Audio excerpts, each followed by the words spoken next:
You said that some of these people who you were trying to fill those voids with, they required a sort of like shrunken version of yourself. Yeah, because of losing someone who was so validating, I then now hang on to the people who are left, and I would reduce myself to ensure that they don't leave. You're a joyful experience. I would never have known that had I not spent time alone. And now I'm so addicted to my own company that I think if people put cameras in my house, they would be like, this chick is mad.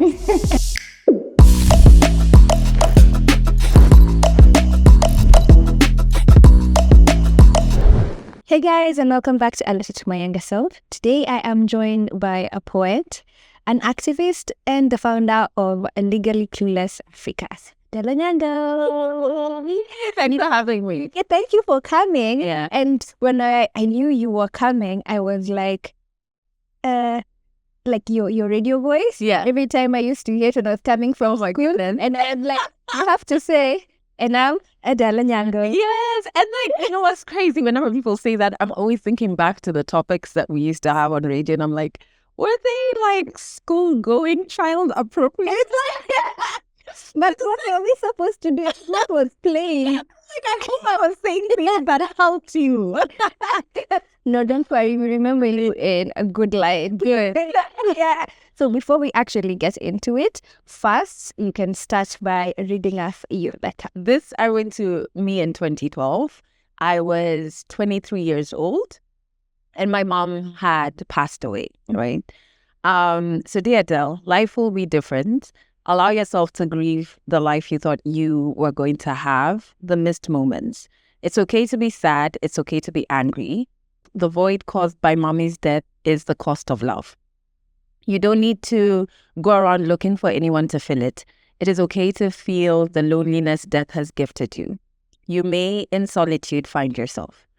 Grief, no matter how bleak, dark, and heavy, will bring you the opportunity to get to know yourself. One day, you will feel safe in your body, and on that day, you will shed off all the masks you've been wearing to survive, and you will be just you, and it will be wonderful. You will build the unconventional life you've always wanted. You will find your tribe, those who truly see you.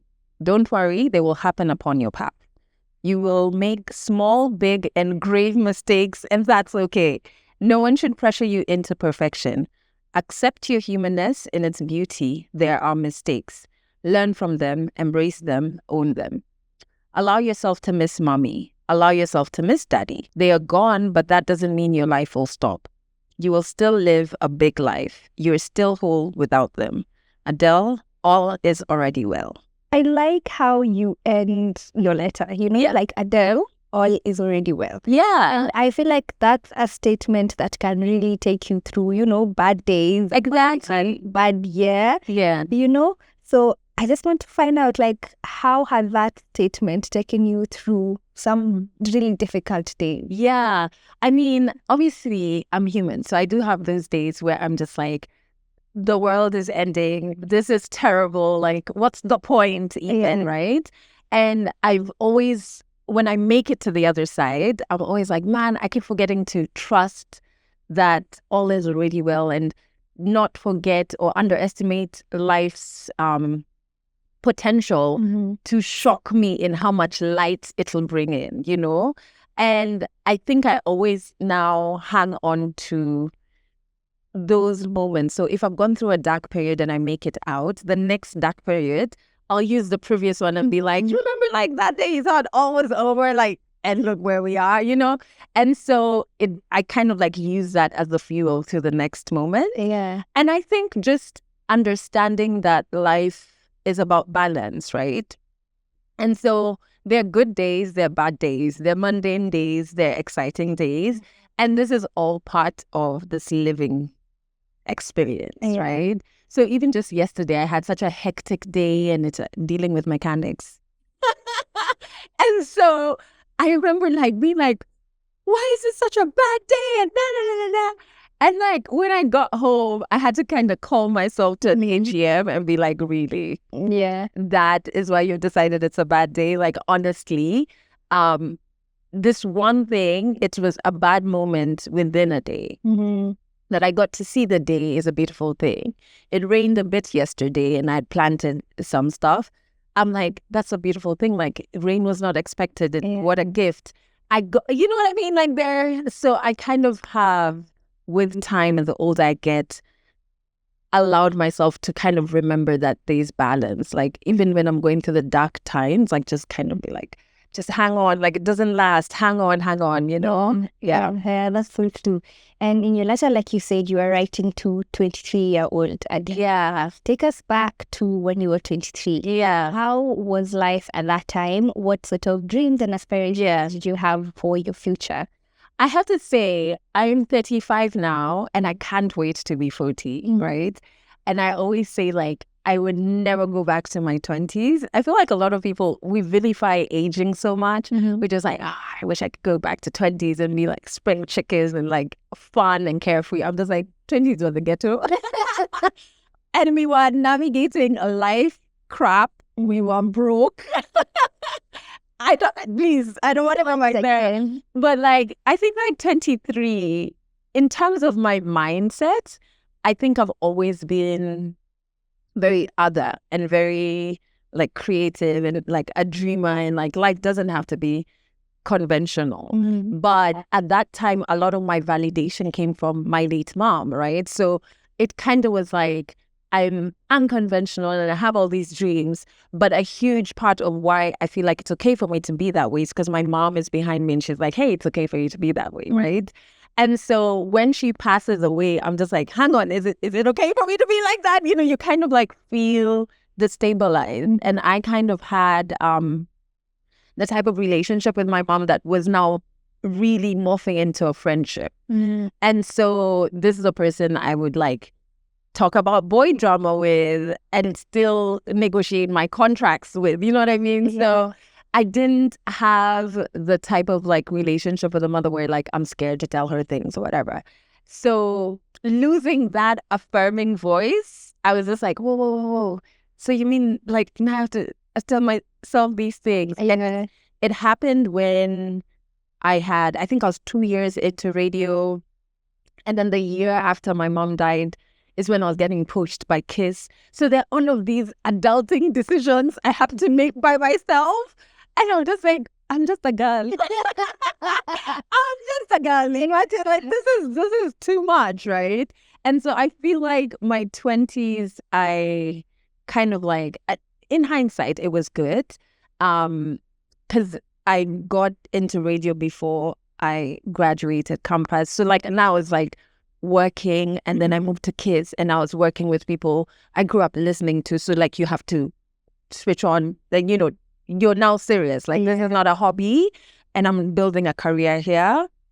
And so I didn't have too much of the typical 20s experience, right?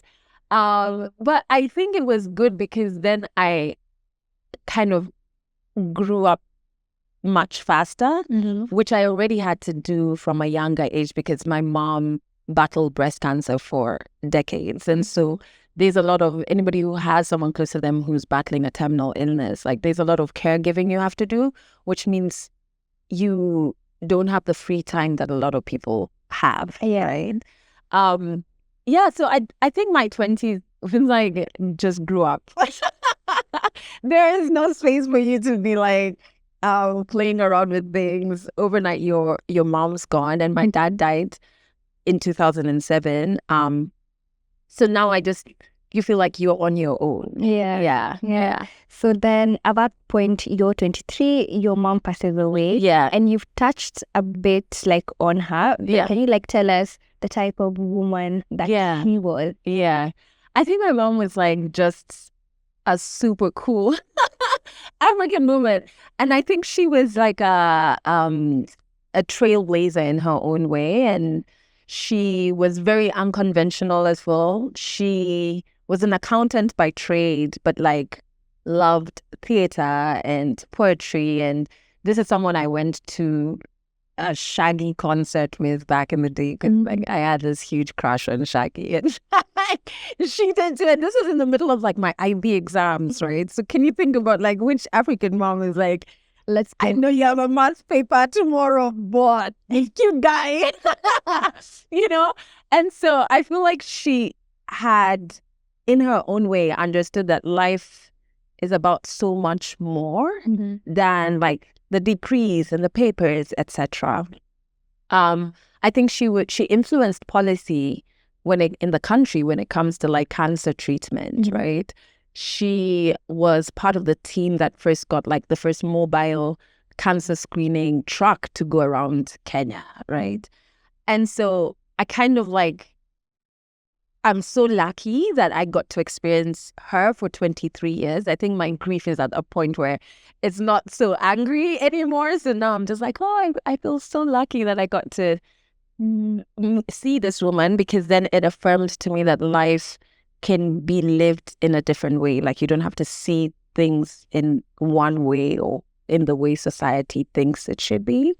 And she was fun. Like, she was extremely fun. Like, I've gone clubbing with my mom, you know, and I'm so thankful because, you know, sometimes we live life thinking that we will have 100 years with people, right? So imagine if we didn't do those things, maybe because she was like, oh, she's not old enough to do this thing.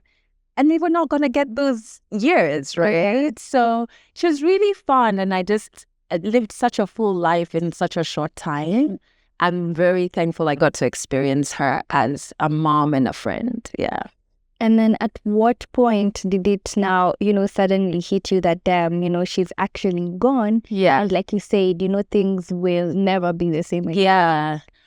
Oh my goodness. I think anybody who has lost someone, especially in like the African context, the first thing as I know, and we take like 10 years to bury. So those 3 weeks that we took before the actual burial, it's noisy and there's people around you and there's not too many silent moments, right? Because I remember I had one aunt, my aunt is like such a close person in my life, Auntie Jane. I still remember her like feeding me chicken. I really love chicken, like literally like chicken lollipops to my mouth. And like, you know, so you're never really alone, but ultimately people have to go back to their lives, right? And so that's when, you know, when you come back from Shags and it's like, oh my God, like her bedroom? What do you mean? Like, so like now there's no one there, you know, and you start facing your routine without this person. So like my mom and I would call each other throughout the day. And then now it's just like, what? Like those. So those, when you come back to your normal routine, I think for me, that's when it was like, oh, hang on. So now I have to build a whole new routine. Yeah. And I think even the lowering of the casket, yes, there's an acknowledgement that, wait, oh my goodness, like this person is gone, you know? Yeah. But it's still not as fully there because you're still in a disrupted routine, right? Because the funeral, nothing normal is happening. You're not going to work. So like I wasn't going to work during that time. But when you come back to your routine that had this person, I think for me, that's when it was like, oh my God, she's really gone. And what I did, which was probably a mistake, but it's fine, we make mistakes in life, is now I try to fill in, like, you know, if you think of your routine as like a timetable, the slots that had phone call with mom or whatever, like now I'd fill in people, you know what I mean? Like, yeah, instead of just acknowledging that, okay, now it's empty, you know? And with grief, I find that if you don't acknowledge, you're going to be running for decades until you come back and you're like, okay, this spot that had her is not there anymore. Yeah. And I like that you said, you know what, it's okay to miss mom, it's okay to be sad. Yeah. Because like there's such a thing as, you know, being negatively positive, where you're just trying to almost pretend to be happy and for everyone out there, right? Yeah. And I do that really well. Like there are very few people. I mean, now I think I'm better at asking for help or just being like, this is terrible. And even with like, you know, the closest person in my life right now, I will like apologize for venting. And even if I start crying, I'm like, don't worry, nothing's wrong. I become hormonal. What do you mean? You're not hormonal, just cry, And so I feel like and do you know you learn it? For example, like, so I was learning through therapy how if you grew up, so I grew up in a home where my dad was physically abusive to my mom. And what happens is the children take on specific character traits, right? And so they have, I don't remember the name of the psychologist who came up with this, but so he came up with different profiles, right? So there's like the scapegoat, who is probably the kid who then lashes out and maybe like skives a lot or whatever. Mm-hmm. So the mom and dad have to come together to deal with the scapegoat, right? There's a golden child who sees that, okay, the home is broken. So I have to like be an A student. I have to, because I'm bringing the glory back, right? And then there's a clown, and I think that was me, who, when people are fighting, is trying to be like, oh, here's a funny joke. Let's not fight. Let's laugh at this thing, And if you kind of like master these personalities that you adopted for survival, right? You do them so well. Like, even you don't pick up that you're doing it, right? And so for me, that's kind of like what I've had to be like, okay, like, it's okay to be sad. I think like when my mom died, I kind of was like, oh, let me check on everybody. Yeah. Like in the morning, have you guys woken up? Oh my God, it's the anniversary. Let's check on everybody. And running away from my feelings, right?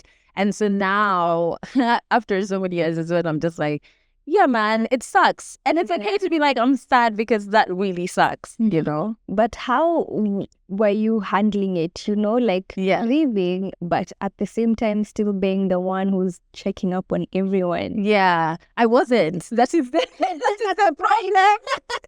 I wasn't. And then like I was working, and like, again, it's something I do so well. Like if I'm stressed, I'll work. And obviously working is glorified, right? So I remember when I joined KISS, like I was getting presenter of the year awards, and like, because you're just like pouring into your work, and media is so demanding. Yeah. So you will end up working, I think I was working 6-day shifts. So you have like 1 day free, and so I wasn't grieving. I thought I was, but there's like a performative grieving that was happening where you're just like, yeah, I'm sad. Yeah, I miss her. But you're not really acknowledging that, like, the different stages of grief. Like, I'm angry, I'm actually like, hey, man, this life thing is mad. Like, what do you mean people just die? Like, are you crazy? I'm not allowing myself to, when I see other people with moms, to feel envious and like the anger of just like, why is your excuse me, stop posting for me, your mom. And it's a natural feeling, you know what I mean? And so now is when I'm just like allowing myself to feel. And the weird thing is, I took so many years to allow myself to feel, and then I allowed myself for 3 years, and I immediately saw results. So I was like, so if I did this, like, you mean to tell me? Yeah, but it's one of those things, right? We're human. So uncomfortable feelings, we try and run away from them. Yeah. In your letter, you briefly mentioned your dad when you were like, Adelle, it's okay to miss daddy. Yeah. I've also mentioned that he was physically abusive to your mom. Yeah. What can you tell us about the relationship that you had with him? Yeah. I mean, right now, I'm actually learning to grieve my dad, right? And so you can imagine, my dad and I think we had a good relationship, but I also leave room for like, was it really that good? Because if you were doing that to my mom, then you were definitely impacting me, right? So I'm kind of learning how to categorize things and to hold him accountable while still loving him. And sometimes we think that things have to be polarized, right? I either hate you or I love you. And life is not that black or white, right? I can dislike that you did this thing and I can really love you in this side. And it's like a mishmash, right? So now I'm allowing myself to be that way. But like my dad and I think could see, and maybe it's my personality, the humanity behind him and behind his issues. But that doesn't mean I'm excusing the things that he did, right? I think I battled with that for a while where I would be like, but you're such a nice person. Like, see, just stop drinking. Like, they can see, you're good, and just kind of like also understanding issues around alcoholism as a disease and not as a conscious thought or decision, like I'm going to drink so that I can come and mess you people's life. You know what I mean? Yeah. And so I think now I'm beginning to be like, oh, okay, maybe there was obviously alcoholism, but maybe there were other underlying issues that we just didn't figure out. And yes, I'm holding you accountable, but I can still love you while I'm holding you accountable. And so now, so many years later, I'm like, okay, I can grieve this guy. I can grieve the dad I didn't ever get. I can grieve that he's dead. I can grieve that I'll never get a chance to like reconcile or like even have that conversation of like, if he's in his 60s, like, do you want to see a therapist now? Or like, you know what I mean? Yeah. So I think sometimes, especially with issues around physical abuse and then divorce, and it's so delicate. And obviously, like, your mom's side wants to protect their daughter. And so he becomes the enemy. But it's tricky because as the child, you're just like, yeah, but that's also my dad. Like, you know what I mean? Yeah. And so when I was younger, I kind of was like, if I don't think about this guy, I won't have issues. So for the longest time, I didn't think I had daddy issues. Like, I just be like, what is that? This guy wasn't even there, so I'm good. Like, if I don't think about him, I'm good. But like, with time, when you think about like a father wound, it's like your dad could be physically absent. He could be present, but emotionally absent. He could be abusive. And so there's an issue there, right? Yeah. It has affected you in a certain way and you have to confront that. And in confronting that, I've kind of found that I have more grace towards him. Yeah.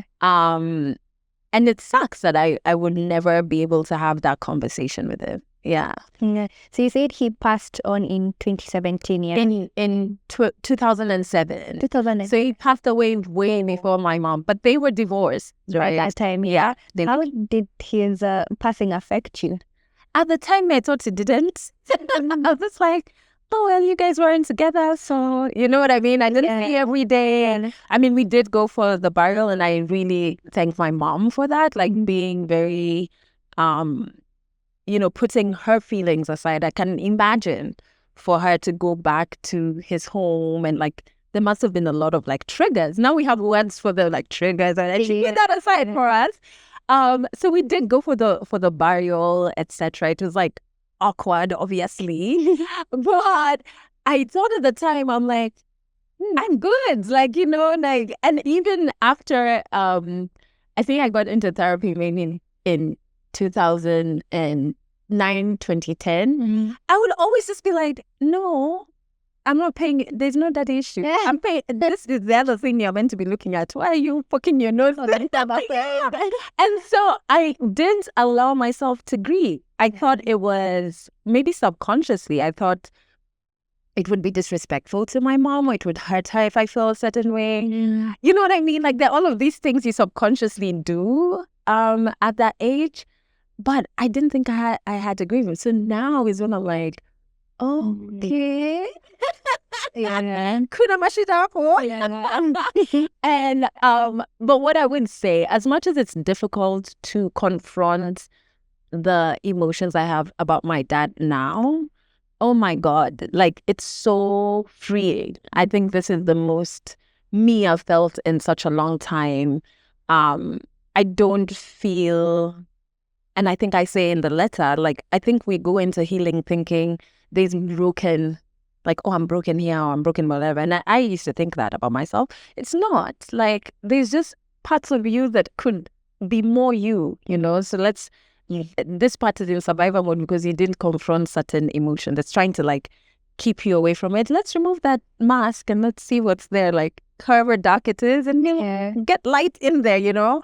And so that can only birth freedom. Honestly, I feel the most free I've ever felt. Yeah. Talks about feeling voids, yeah? And one of those voids that you mentioned was like the phone calls that you used to have with your mom, yeah?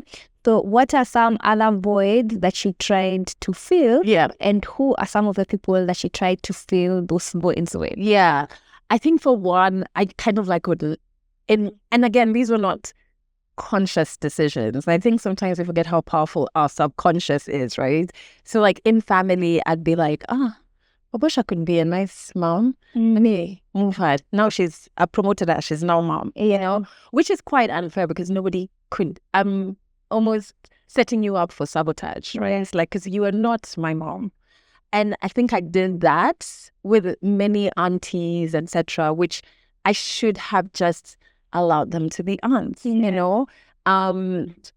unfairly so. I think I got into relationships that I probably didn't, I should not have been in them, but relationships are brilliant distraction. Like, they are wonderful, and so I feel like I did jump into relationships, and then like the honeymoon period is so sweet.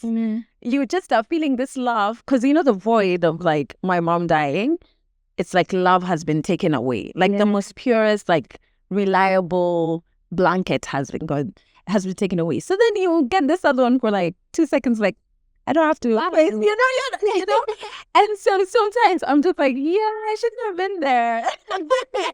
So I think I definitely used like moved family around relationships. And I feel like I didn't really have what's it called? A period of destructive clubbing or like drinking period, because that really wasn't me anyway to begin with. So but I'm so thankful because I'm like, now what if I had acquired an addiction? Like what?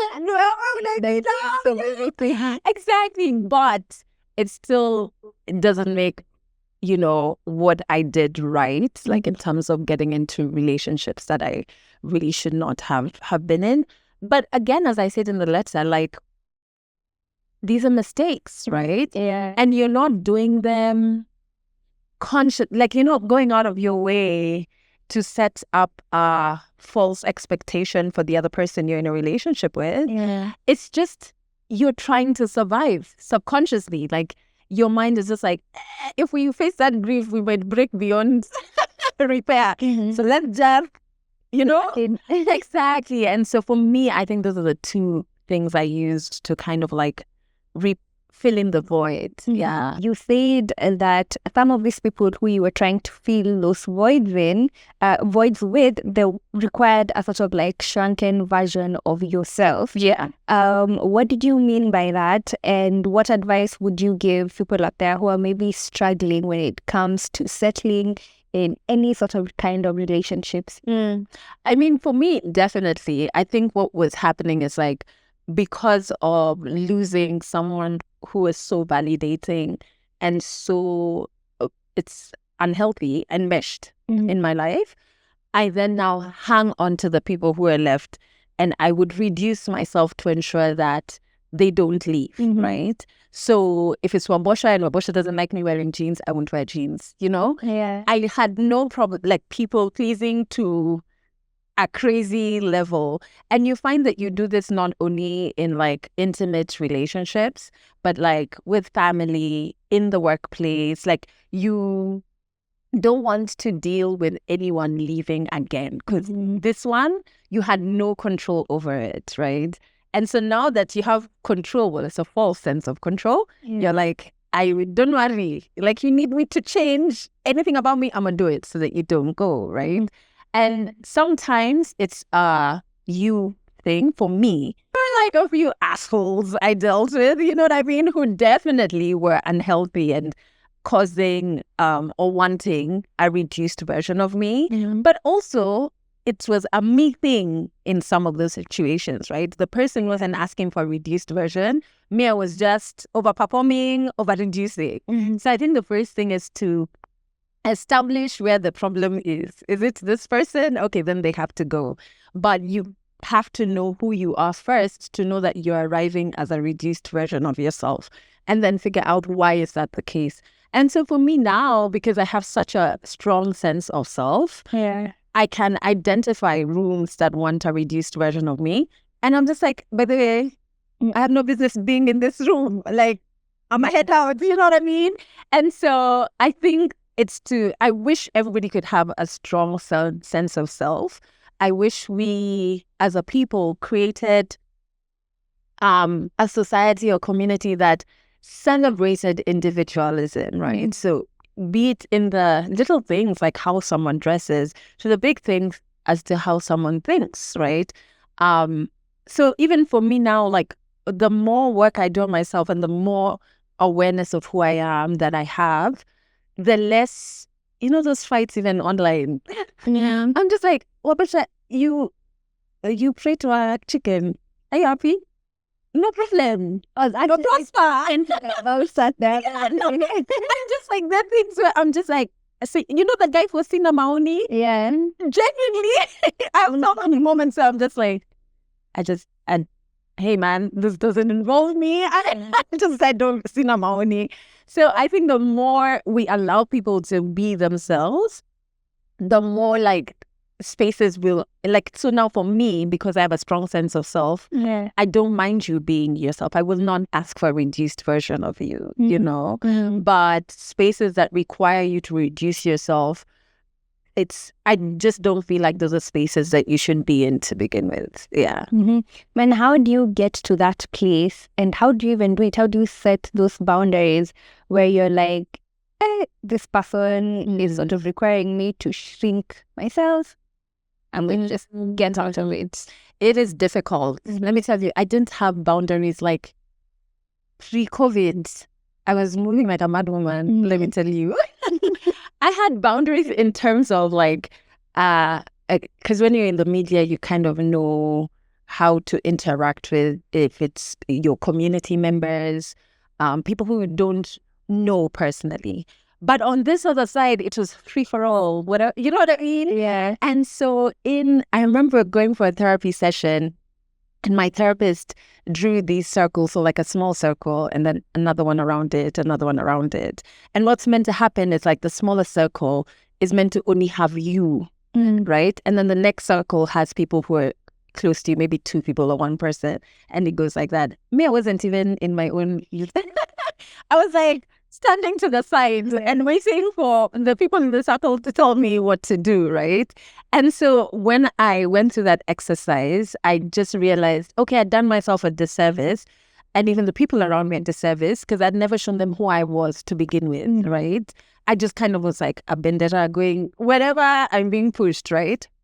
And so a lot of my therapy work at the time was to figure out how to build boundaries. And boundaries can be emotional, financial, physical. Like, I really encourage people to read up on these things, because then it helps you start to figure out where you're lacking boundaries.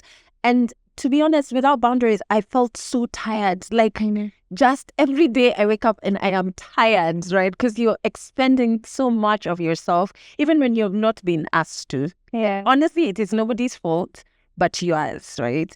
And so the boundary work is very difficult because it comes with guilt. It comes with confusion, because if all the time Wabosha said she doesn't like me wearing jeans, I've always been agreeing. Then now I'm coming to tell her, hey man, me I like jeans. It's like, even you're confused. You're like, hey, what's all this change? Like, you're changing, those terms that are coming up, right? And you can't blame people for thinking that, because you are changing. What you had presented before is now changing, right? And so boundary work is difficult. It's like you're reintroducing yourself.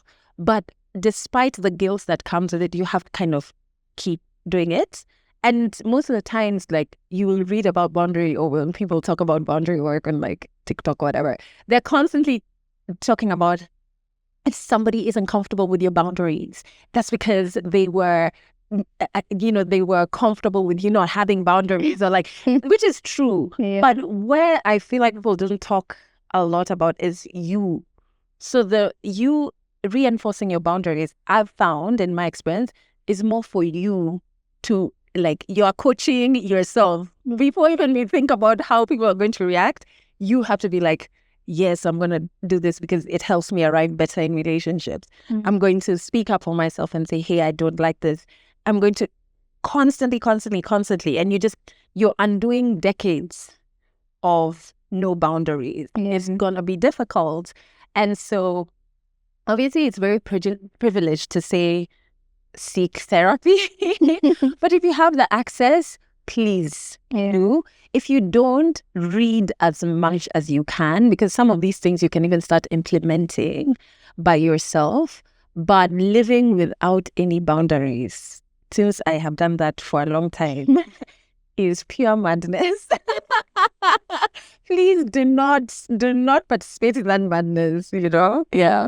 You said that it's sometimes in solitude that you find yourself. What role would you say spending time with yourself have played with, self-discovery? Oh my God, a big part. I know solitude can be so daunting, or like people will be like, is something wrong? Should you check on my bush? What's happening? But I find that I learned from a very young age, again, those survival masks or profiles we create for ourselves.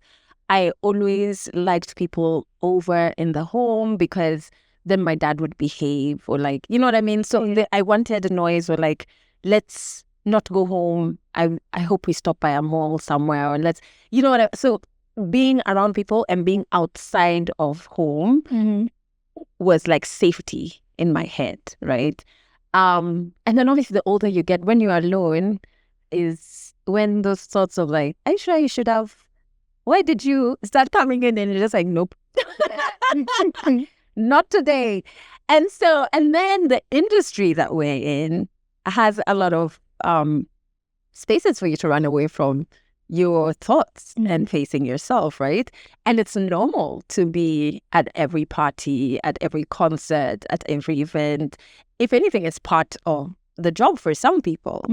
And so I feel like, I think there's a part in the letter I said, you're a joyful experience. I would never have known that had I not spent time alone. And now I'm so addicted to my own company that I think if people put cameras in my house, they would be like, this chick is mad. Because I will say something to myself and laugh. Like, I've cracked a joke and I'm like, wow, that was funny. Or like walk past the mirror and like do like a dance and laugh and like move on with life. But it's because I went through the moments in solitude where you face your life and you're just like, hey, babe, now, why would you make this decision repeatedly? Like, what are we doing here, And even solitude has helped my inner voice be softer and kinder, because it's not influenced by anyone else. It's purely a part of me. So it's just like, hey, man, like, I feel like you deserve better. I think you should make different decisions, and understanding how much of a joyful experience you are allows you to then only let a select few experience you. You're just not for everyone, right? Because since you spend time by yourself, you're like, we are really dope. Vibes. Yeah, vibes. So even like, if you invite me to a gig, my first thing is just like, would I rather be there? Would I rather be at home by myself? I'm like, I'd rather be at home. Sorry, I'm not coming. solitude, I feel like, is really important. Yeah. I actually 100% agree that because I'm always telling these guys, my cats are probably the most entertaining in the world. Every few minutes, I'm telling them a joke. The other day, one of them refused to say hi to me, and I was like, "Oh, you also want to be called Kadaba?" And I was like, "Oh my God, when the bus even And then you know, like also the audience. And I'm like, hey man, I'm funny. So, like, apart from solitude, now, what other steps did you have to take to, slowly shed off the mask and basically get into that self-love? I think information is power. Like, we are so lucky to be living in a day and age where we have words for things. So like earlier when I was telling you about my mom perhaps being in a space for us at my dad's burial that triggered her. They didn't have the word as we know, we have triggers. We know we have this, I've adopted this personality. And so I feel like reading up based on whatever, I'm going to focus mainly on childhood trauma, whatever childhood trauma you experience, if when you read up and you have terminology, you're like, oh, That's what this is that thing. Like, yeah.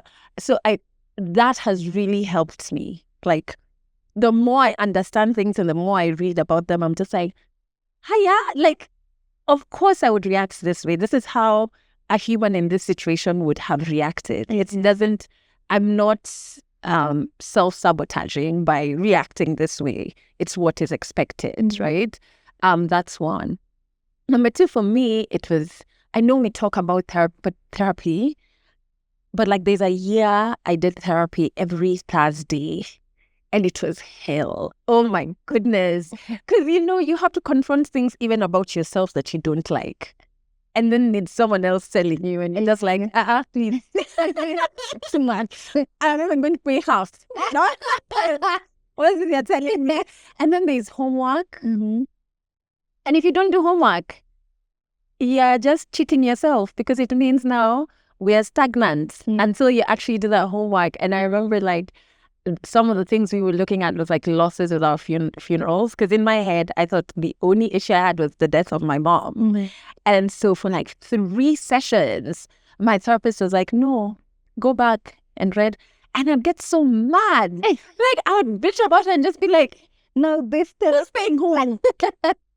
It's like she's not been in my life. I'm telling her I've told you this is where the problem is. But obviously by the 3rd session the page in the notebook was full of so many losses, like from primary school, Mrs. Njuki told me.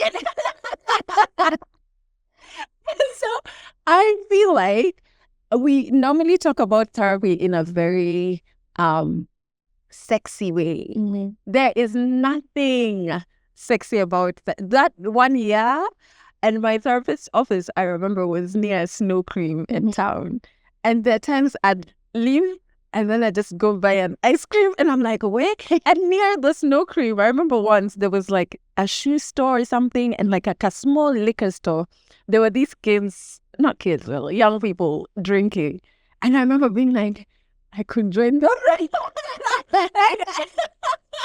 I mean, today feels like it wasn't an ice cream day. It's something strong. And as you drive home crying, and it's part of the process, and so doing the actual work is not sexy at all. And then the work then doesn't stop, because what happens is you expand. So now you know better. So you can't even bullshit yourself. Even the moments where it's more comfortable to bullshit, yourself is looking at you like, oh, sure. That's where we want to go back to. So I feel like that's really important. And then just cultivate intentional spaces around you that help you get closer to your highest self, right? And so it's like, when I think about my highest self, what are the attributes this woman has? And I think about the things she has. And I want spaces that motivate me to get closer there, right? Yeah. Spaces where courage is celebrated, spaces where there's a lot of celebration of self, spaces that are self-aware, once you surround, because it's very difficult for you to do healing work and intentionally put yourself in spaces that are destructive to that work you're doing. Mm-hmm. I still remember a session where my therapist was like, so am I the therapist or those people that you go in? And I was like, man, I'm still the one paying. Regardless of whether the therapist, I am the finance. So you can't put yourself in those spaces because you're just going to be doing zero work. Yeah. And let's talk a bit about mistakes, because you say you did them all, the little ones, Yes. ones. Yeah. Tell us a bit about some of those, big mistakes that you made and what lessons you learned from them. Oh my goodness. I feel like some of my biggest mistakes were fueled by fear of being myself and saying what I want. So kind of like when you find yourself in the gray area while you're still a people pleaser, but you're also saying who you really are. And then you're like, oh my God, how do I speak up for myself? Or I can't speak up for myself. Oh, I'm not going to say this. Or maybe I'll say this in hiding. Or I'll make this decision to please this person. I'm so uncomfortable. I feel like my biggest mistakes were when, like that example, when I abandoned myself, and that could be in relationships. That could be even like jobs, I feel like my last employment, it took me 4 years to resign. Why? Like you are abandoning yourself. You knew internally. Yeah. You knew you wanted to do what was going on there, right? So whenever I have abandoned myself, that is a huge mistake for me. And I have to be gracious with that, Adele. Before my inner voice would just be like, yeah, failure. Why would you do that? This is terrible. Like, you're the worst person ever. You will not. And that voice, it can go on and on and on with the biggest mistakes until I understood a huge part of humanness is making mistakes. And by the way, I've made mistakes that I thought were the worst thing ever. But I know there's another mistake in my future that will come down. I know it's coming. I'm doing all this work. I'll tell you, I have boundaries, but I know there's some foolishness I'm going to do. It's upcoming that's going to top any mistake I've done, right? And I'm going to have to hold myself accountable with love and with grace. I think there is a quote, I can't remember it like word for word, but it says something like, you can't shame people into change. You can only love them into evolution, right?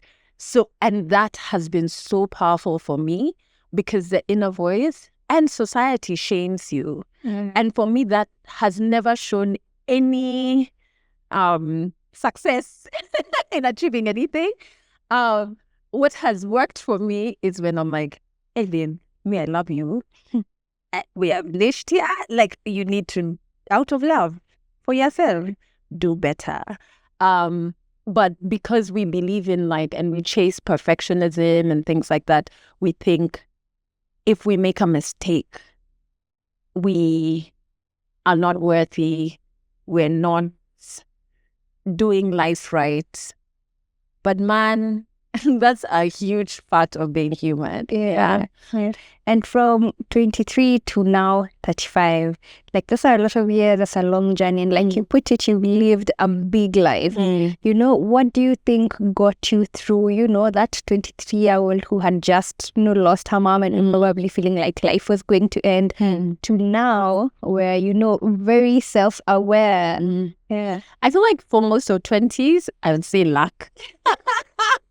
Because I can't say, I had a degree of self-awareness that was probably more than people around me, but it wasn't intentional, right? So, like how I was saying, I didn't get into a streak while I was running away from grief into let's say addiction issues. Pure luck. Because it's not that you know what I mean? So I look back and I'm just like, wait, thank you, ancestors. that was a close call, So I have to actually acknowledge luck plays a huge role. But the more I grew older, the more I felt the need for some level of self-work, even if it was like juakali, not so intentional. There was a level of self-work that was happening.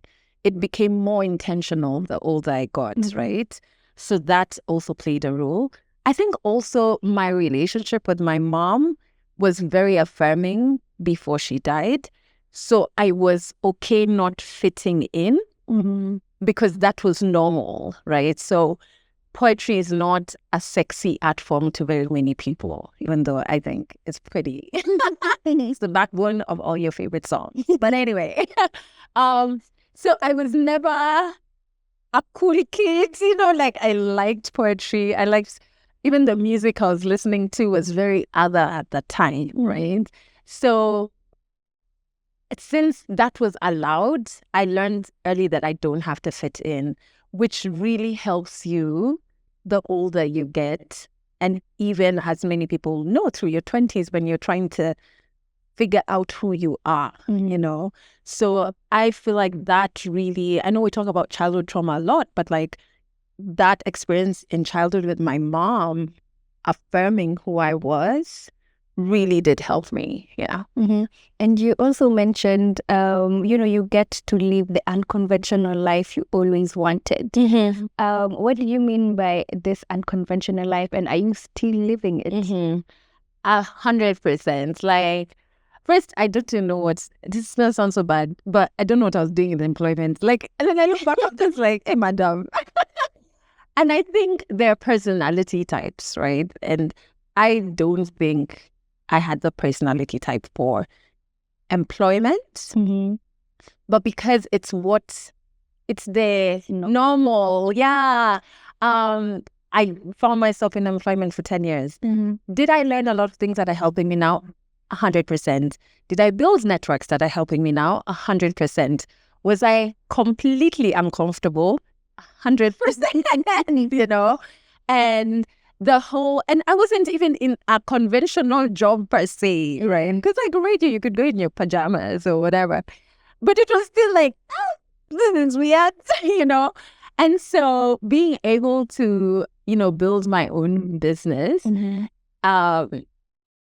allows me a flexibility to decide how a day looks like, what I want to create, what do I want to impact in terms of media in Africa, That's one. In terms of even where I live, so I moved out of Nairobi and I live in Limuru. And it means like my day is 8 a.m. trying to figure out with my gardener why the broccoli, half of them have died. And why is that guinea fowl eating the seeds we just planted yesterday? Like, how do we kick it out and then it stays out? It's like, I think one of the situations we had once was there was a monkey. Was it a monkey? I can't remember a monkey and a donkey having some sort of fight of some sort in the night. And my askari at the time asking me to help him, and I was talking to my girlfriend, I was like, this man is crazy. Like, what value am I going to bring? A monkey and a donkey. These those are their own issues. Even you, why you in here? They'll figure it out. Let's go to bed, And my friend was like, me, I'm here wondering why my Wi-Fi is not working.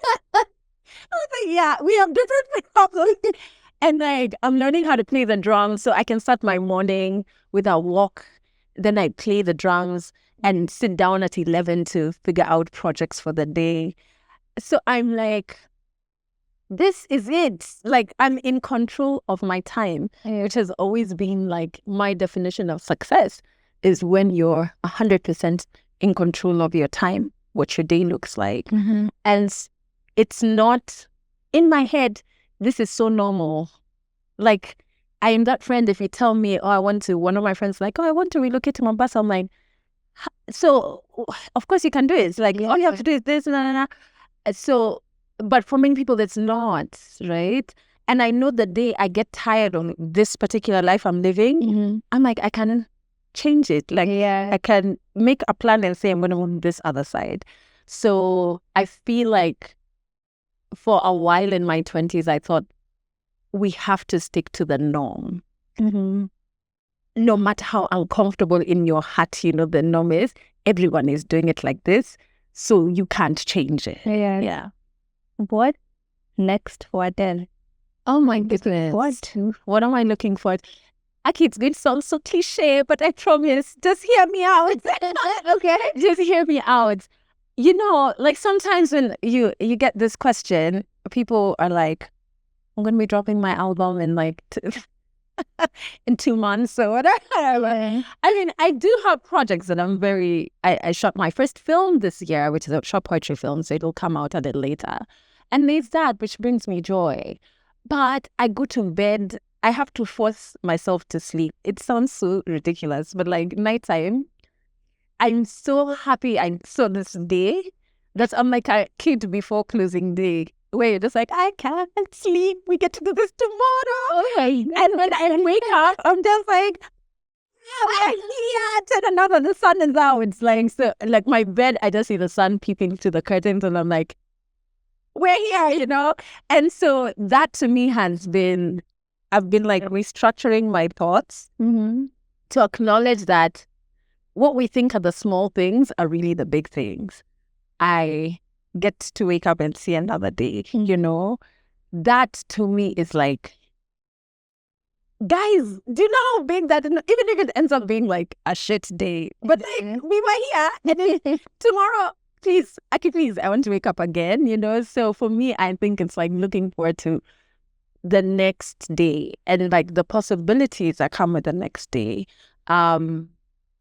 Because all the other things with business and with projects, they are important and I'm proud of them, but they're not the big things. Like what we think are the small things, which is as automatic as waking up the next day. For me, I'm like, oh wow. Yeah. That's such a beautiful mindset. I'm going to try and adopt that. Try. And then I wake up and I'm like, again. Yes. Then you have to unpack, like, why am I feeling like this? Oh, it's because I agreed to work with this client who's just hell. Yeah. Okay, next time we're not working with such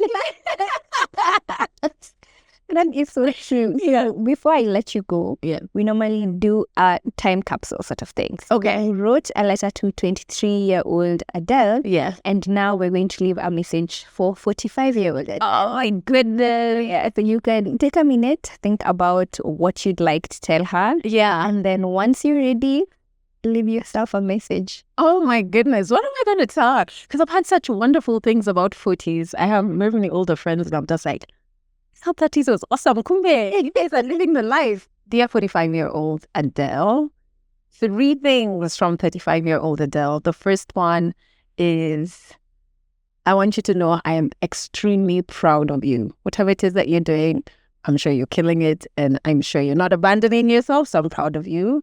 Second thing is, I hope you, this is like such a cheeky one.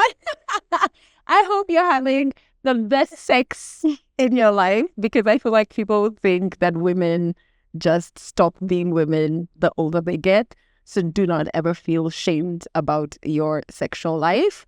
And the third thing is, I hope you remember that you can always reinvent yourself at whatever age. So if you're working on starting something new and you're doubting whether you can do it because it's in a completely different field, don't. You can be as many years in your life. Yeah. So hopefully like 10 years time, I can come knocking and give. I know, right?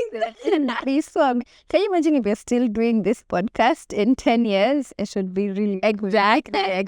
Thanks for having me. Thank you for coming so much. And for you guys at home, thank you for watching and we will see you on the next one. Bye.